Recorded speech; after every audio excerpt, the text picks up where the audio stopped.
جن پہ قرضے ہیں نا، جو تنگ دست ہیں، جو روز رکے بھیجتے ہیں دعاؤں کے کہ بڑی پریشانیاں، وہ وظیفہ سنیں، وہ وظیفہ سنیں۔ ہمارے زمانے میں وظیفے لینے کا رواج نہیں، تویز لینے کا رواج ہے۔ لینا چاہیے، تویز بری چیز نہیں، اچھی چیز ہے، لیکن زیادہ کام برکت والا کیا ہے؟ اللہ اللہ کرنا۔ ایک تابعی بزرگ، تابعی ہیں، صحابی کے شاگرد ہیں، فرماتے ہیں میں مسجد اقصیٰ میں گیا، فلسطین میں مسجد اقصیٰ میں ایک شخص کو میں نے دیکھا، بڑا نورانی چہرہ اس کا، اور بڑا اس کے وجود کے اندر عجیب سی کشش، خوشبو دور تک پھیلی ہے۔ وہ بندہ نا نماز نہیں پڑھ رہا تھا، سجدے ہی کرتا جا رہا تھا، ایک سجدہ، دوسرا سجدہ، تیسرا سجدہ، اور سجدہ کرتا تو دیر تک سجدہ کرتا، پھر سجدہ کرتا تو دیر تک۔ کہتے ہیں جب وہ فارغ ہوا تو میں نے گزارش کی، کہتے ہیں جب وہ فارغ ہوئے تو میں نے گزارش کی، میں نے کہا بزرگوں ایک بات پوچھنے کو دل کرتا ہے۔ انہوں نے کہا پوچھو۔ کہنے لگے آپ اتنے سجدے کیوں کرتے ہیں؟ کہتے ہیں میں نے پوچھا تو بزرگوں نے رونا شروع کر دیا، اتنا روئے کہ ہچکی بد گئی۔ پھر میں نے کہا حضور میں نے کوئی غلط بات پوچھ لی، آپ تو پریشان ہو گئے؟ کہنے لگے وہ پھر رونے لگے۔ میں نے پھر کہا حضور آپ، میں نہیں پوچھتا سوال، کہتے پھر رونے لگے۔ 3 دفعہ روئے تو کہنے لگے سنو، میں رسول اللہ کا صحابی ہوں، میں نبی پاک کا، میں نے اپنے حبیب سے سنا ہے کہ جب کوئی بندہ رب کو ایک سجدہ کرتا ہے تو اللہ اس کے گناہ معاف کرتا ہے۔ ایک سجدہ کرتا ہے تو اللہ کیا کرتا ہے؟ بولیے، اللہ گناہ بھی معاف کرتا ہے، رب اسے نیکی بھی عطا کرتا ہے، اور اپنی بارگاہ میں اس کا درجہ بھی بلند فرماتا ہے۔ ایک سجدہ اور 3 فائدے، گناہ بھی معاف ہوئے، نیکی بھی ملی، اور درجہ بھی بلند ہوا۔ کہتے ہیں یہ کہہ کہ بزرگ پھر رونے لگے۔ جب وہ خاموش ہوئے میں نے کہا حضور اگر ناراض نہ ہوں تو مجھ پر تو کیفیت ہی عجیب طاری ہو گئی ہے، آپ کے اس رنگ نے میرا بھی رنگ بدل دیا ہے، پوچھ سکتا ہوں آپ کون ہیں؟ پوچھ سکتا ہوں آپ کون ہیں؟ کہتے جب میں نے سوال کیا تو انہوں نے پھر آنسو پوچھے، کہنے لگے میں رسول اللہ کا نوکر ابو ذر غفاری ہوں، میں ابو ذر غفاری ہوں، میں اپنی زندگی سجدے میں بتانا چاہتا ہوں، میں وقت اللہ کے حضور سجدہ کر۔ ہمارے ہاں میں نے اس دن بھی کہا تھا، ہمارے ہاں لوگوں نے بہانہ بنا لیا ہے حضور بخشوا دیں گے، محفل نعت 6 گھنٹے کی، نماز 5 منٹ کی، حضور بخشوا دیں گے۔ سنو نا جنہیں حضور بخشوا رہے ہیں، حضور انہیں بتا کیا رہے ہیں؟ حضور انہیں بتا کیا رہے ہیں؟ اللہ اکبر، کیا انداز ہے! حضرت ربیعہ بن کعب کہتے ہیں میں حضور کو وضو کرایا کرتا تھا، بخاری مسلم۔ ایک دن حضور نے فرمایا سل یا ربیعہ، ربیعہ کچھ مانگ لو، تو کہتے ہیں میں نے مانگا تو پھر میں نے بھی وہ چیز مانگی جو سب سے قیمتی تھی۔ میں نے کہا حضور جنت میں وہ والا مکان چاہیے جس کی دیوار کے دوسری جانب آپ کا حجرہ انور ہو، جس کی دوسری سائیڈ پہ آپ کا گھر ہو، تو اڈی میری کاند سانجی ہو گئی، وہ والا مکان چاہیے۔ نبی پاک نے فرمایا جا تجھے دیا، جا تجھے، بولیے جا تجھے، کمال ہو گئی، جا تجھے دیا۔ کون دیتا ہے؟ دینے کو منہ چاہیے، دینے والا ہے سچا ہمارا، میں جا تجھے دیا۔ ایک میری بات یاد رکھنا، حضور کیا فرمایا؟ اپنی زندگی میں سجدے زیادہ کرنا۔ کیا زیادہ کرنا؟ چلو سارے بولے ایک دفعہ، کیا کرا؟ کیا زیادہ کرنے؟ تو حضور بھی فرماتے ہیں میرا جنت میں پڑوسی وہ ہوگا جو سجدے زیادہ کر کے آئے گا۔ تو میرے بھائی اگر تو سجدہ ہی نہیں کرتا، تو اس لذت سے ہی ناشنا ہے، نماز جلدی کی، باقی سارے کام لیٹ گئے، مسجدوں میں بیٹھے ہیں لوگ، خوش گپیاں چل رہی ہیں، بڑی بڑی لمبی، نماز کا وقت آیا تو چھوٹی ہو گئی، فٹافٹ کرو۔ نماز، عبادت، ریاضت، یہ تو بندے کو اللہ کے قریب۔ حضرت عبداللہ بن جعفر، حضرت جعفر طیار کے بیٹے تھے، نبی پاک کی پھوپھی کے بیٹے تھے، حضرت زبیر بن عوام رضی اللہ تعالیٰ، وہ انتقال کر گئے۔ ان کا جب وصال ہوا تو 10 لاکھ دینار کا قرضہ تھا ان پر، اور جو زمین انہوں نے چھوڑی وہ زمین بنجر تھی۔ لو سن لے، جن پر قرضہ چڑھا ہوگا وہ نسخہ بھی سن لے، جن پہ قرضے ہیں نا، جو تنگ دست ہیں، جو روز رکے بھیجتے ہیں دعاؤں کے کہ بڑی پریشانیاں، وہ وظیفہ سنیں، تو وہ وظیفہ سنے. ہمارے زمانے میں وظیفے لینے کا رواج نہیں، تویز لینے کا رواج ہے. لینا چاہیے، تویز بری چیز نہیں، اچھی چیز ہے، لیکن زیادہ کام برکت والا کیا ہے؟ اللہ اللہ کرنا. کیا کام ہے؟ سجدہ کرنا برکت والا کام ہے. حضرت عبداللہ بن جعفر طیار کہتے ہیں میں نے قرضہ لینا تھا زبیر بن عوام سے. وہ وصال کر گئے. میں ان کے بیٹے کے پاس گیا، عبداللہ بن زبیر کے پاس. میں نے کہا پیسے لینے تھے. کہا بالکل لینے ہیں. میرے ابا جی مجھے وصیت کر کے گئے، لکھ کے گئے کہ یہ پیسے دینے، اور وہ یہ لکھ کے گئے ہیں. میں زندگی بھر کوشش کرتا رہا ہوں، ادا نہیں ہو سکے. بیٹا تیری ذمہ داری ہے میرے قرضے ادا کرنا. عبداللہ بن زبیر رضی اللہ تعالیٰ عنہ کہنے لگے میں انشاءاللہ آپ کی رقم دے دوں گا. تو عبداللہ بن جعفر طیار کہنے لگے بھائی ہم دونوں آپس میں ہیں، کوئی شے نہیں چھوڑ کے گئے آپ کے ابا جی، کوئی چیز نہیں. توجہ ہے میری بات پر؟ یہ صحابہ کا ذرا انداز دیکھیے گا بندگی کا، کوئی چیز نہیں چھوڑی.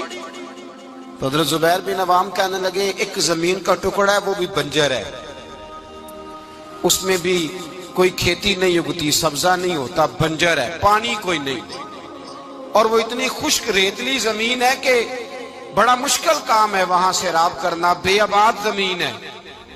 حضرت سیدنا عبداللہ بن جعفر کہنے لگے تو اس طرح کر، وہ مجھے ساری نہ دے، اس میں سے تھوڑی سی مجھے دے دے، میں 10 لاکھ دینار کے عوض وہی رکھ لیتا، تیرے باپ کا قرضہ ادا ہو گیا، دے تو صحیح. انہوں نے کہا آپ کیا کریں گے، وہ تو کسی کام کی نہیں، چند کوڑیوں کی بھی نہیں. فرمایا مجھے دے دو، میں جانوں اور میرا کام جانے. او بھائی یہ تھے بندگی والے لوگ، یہ تھے جن کا رب سے رشتہ ہے، جنہوں نے حضور کے صلی اللہ علیہ وسلم کے پاس بیٹھ کر بندگی سیکھی تھی.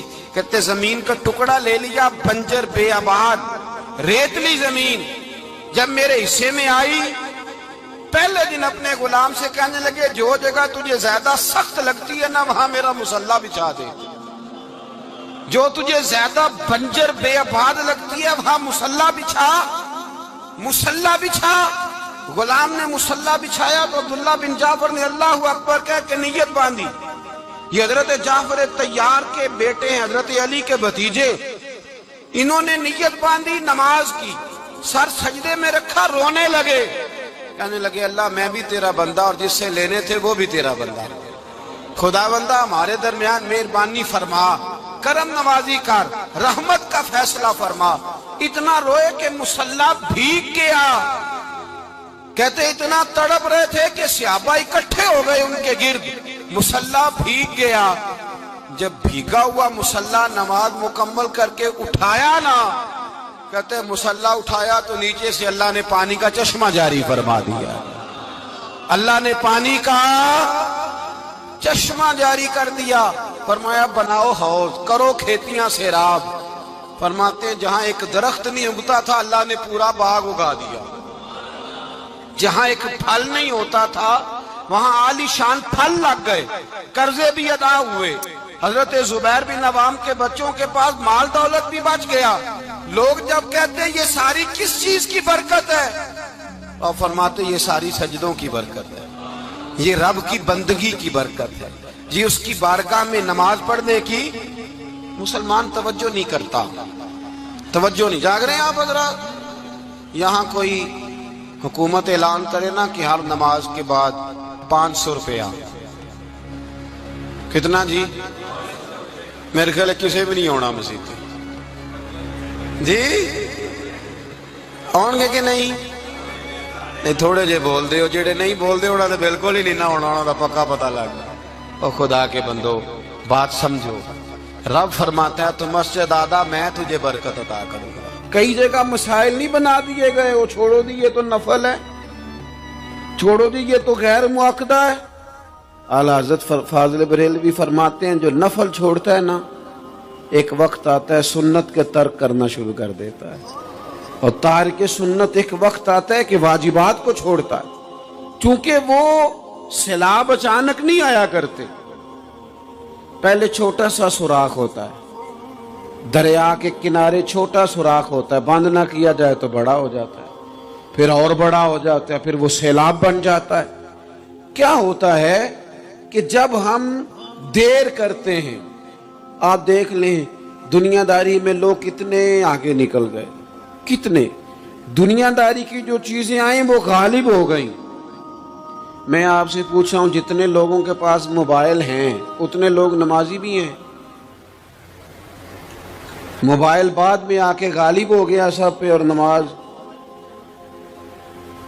آپ یہ ایوریج نکالے نا، جتنے لوگ فیس بک پہ ہیں اتنے لوگ دینی تعلیم کے میدان میں بھی ہیں، پڑھنے پڑھانے کا مزاج بھی رکھتے ہیں. جتنی نصیحتیں کرنے میں آج لوگ نکلے ہوئے ہیں، کیا اتنی خیر بھی دنیا میں بٹ رہی؟ جتنی جدید ٹیکنالوجی آ گئی سب ہم نے حاصل کر لی، بری بات نہیں، ٹھیک ہے، اچھی بات. لیکن سوال یہ ہے کہ وہ باتیں جو سالوں سے ہو رہی ہیں اور جو ہمارے دین کے فرائض میں شامل ہیں ان پر عمل کب ہوگا؟ اور میں یہ بہت سارے لوگ ہیں نا دعوت دیتے ہیں کہ آپ تشریف لائیں، اس جگہ پہ آ کے کچھ بات کریں، تو میں دوستوں سے کہتا ہوں تقریریں تو اب بڑی سن لی لوگوں نے، تو زمانہ ہو گیا تقریریں کرتے سنتے. سوال تو یہ ہے کہ جو سنا ہے اس پر عمل کس دن کرنا ہے؟ وہ پہلا قدم جو عمل کا ہے وہ کس دن اٹھانا ہے؟ یہ کوئی گورکھ دھندا تو نہیں ہے نا کہ نشستن گفتن برخاستن. دیکھیں نا قرآن مجید کی آیات نازل ہوتی تھی، صحابہ دوڑ پڑتے تھے عمل کرنے کے لیے.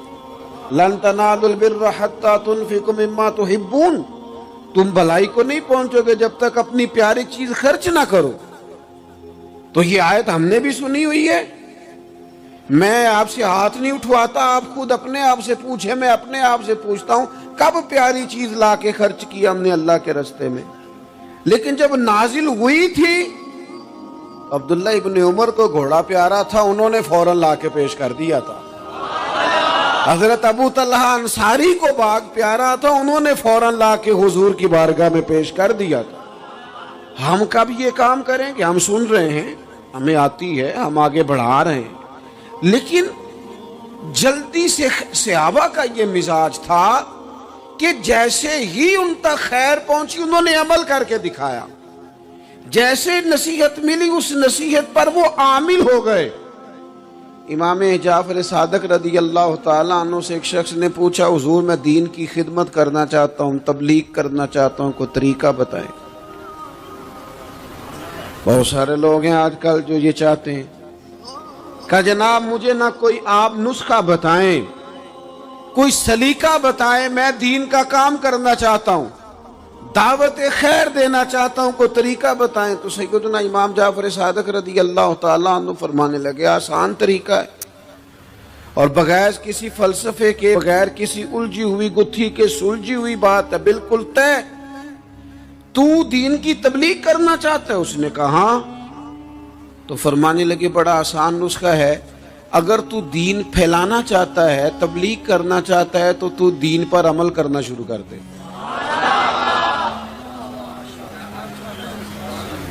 عمل کے بڑے اثرات ہوتے ہیں.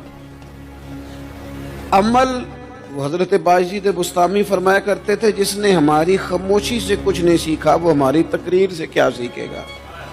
یہ جو عمل ہوتا ہے یہ اتنی بڑی خاموش تبلیغ ہے، اتنی بڑی. امام جعفر صادق فرمانے لگے تو عمل کر، وہ تیرا عمل کرنا. آپ پڑھیں گھر میں نماز، آپ کے بچوں کو شوق ہو جائے گا. آپ کھولیں گھر میں قرآن مجید، آپ کے بچوں کا دل لگ جائے گا. آپ بیٹھے تسبیح لے کے کہ آج میں نے آدھا گھنٹہ محبوب کی بارگاہ میں درود و سلام عرض کرنا ہے، بچوں کی طبیعت لگ جائے گی. عمل جو ہوتا ہے اس کا فیض بٹتا ہے. نیکی میں آگے بڑھنے کی جد و جہد، کوشش کرنا کہ میں ذرا خیر کے کام میں آگے نکلوں. کیا کہا حضرت عمر نے؟ کبھی ہم سنتے ہیں باتیں، کبھی اس کی گہرائی میں اترو نا. سیدنا فاروق اعظم فرماتے میری ساری عمر دوڑ لگی رہی کہ میں ابو بکر صدیق سے نیکیوں میں آگے نکل جاؤں. ساری زندگی میری دوڑ رہی، جد و جہد رہی کہ میں ابو بکر صدیق سے آگے. 2.5% زکوٰۃ ہے. عمر کہتے ہیں میں 50% لے کے آیا تھا، لیکن میں 50% پہ پہنچا تھا تو ابو بکر 100% پہ پہنچ گئے تھے، وہ سارا ہی لے آئے تھے. میری دوڑ رہی یہاں بھی دوڑ ہے. میری عزت کرو, میرے آنے پہ کھڑے ہو جاؤ, معاذ اللہ میرا اکرام کرو, میں فلاں صاحب ہوتا ہوں. قبیلے میں, برادری میں, سوسائٹی میں, سماج میں یہ نام رکھتا ہوں. میں فلاں سیاسی, سماجی, فلاحی, رفائی تعارف رکھتا ہوں. میرا فلاں معاملہ ہے. یہ اس مزاج میں دوڑ لگ گئی, اس طبیعت کی دوڑ لگ گئی. مجھے بھی مانا جائے, مجھے بھی گنا جائے, مجھے بھی شمار کیا جائے, میرا بھی نام ہو جائے, مجھے بھی اگلوں میں رکھا جائے, قرب والوں میں میرا بھی تذکرہ کیا جائے. جو دوڑ ہمیں بتائی اور سکھائی گئی تھی, اس دوڑ میں ہم شریک کیوں نہیں ہوتے؟ اس میں آگے کیوں نہیں نکلتے؟ وہ جو ہمیں فرمایا گیا تھا کہ تمہیں پتہ چل جائے پہلی صف کا ثواب کتنا ہے تو تم قرآن اندازی کرو. تو یہ قرآن اندازی کس دن ہونی ہے؟ یہ والی قرآن اندازی کس دن ہونی ہے؟ لیکن وہ قرآن اندازیاں تو ہو رہی ہیں عمرے کے ٹکٹ کی.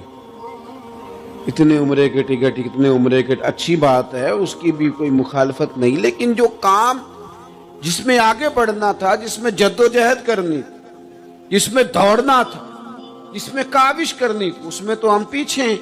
زندگی اتنی تیزی سے گزر رہی ہے, آپ یقین کریں پیچھے پلٹ کے دیکھتے ہیں تو پتہ ہی نہیں چلتا کتنے سال بیت گئے. بھی ایسے لگتا ہے کل ہی تو ابھی داخل کرایا تھا گھر والوں نے اسکول میں, ابھی اگلے دن کی بات ہے دارالعلوم میں داخل ہوئے تھے اور اتنے سال بیت گئے, اتنا وقت گزر گیا. ہم عجیب مزاج کے لوگ ہیں, یہ چاہتے ہیں کہ ہمارے بچے بڑے ہو جائیں, یہ نہیں چاہتے کہ ہم بوڑھے ہو جائیں.